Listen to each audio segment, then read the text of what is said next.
После објавената приказна од местното население во каменичкото Мало Павлишдол во село Моштица, во која кажаа дека особено во летните денови нема доволно количина на вода, поради објективно информирање што е и наша основна цел, ја прашавме и другата страна која е засегната во посочениот проблем, што и кои се активностите за решавање на истиот. Ова е одговорот.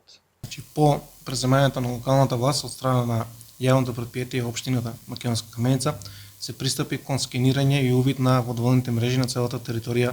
на општина Македонска Каменица, меѓу кои спомнатиот водовод Мало Павлишдол, при што беше констатирано дека истиот изграден во 70-тите години и изведен од азбестни цевки. Од страна на општината веднаш се пристапи кон изработка на проект по сите стандарди, при што се направи доградба и реконструкција на самиот водоводен систем и жителите од тој дел ќе добијат нова водоводна мрежа со резервоар од 100 метри кубни, при што истиот на големо задоволство денес од страна на општината е пуштен преку Бирото за јавни набавки и истиот во најбрз можен рок ќе почне со изградба. Околу 12 милиони денари е вредноста на овој проект, што треба да отпочне реализацијата на истиот, откако ќе поминат сите законски рокови предвидени во самиот оглас за јавна набавка.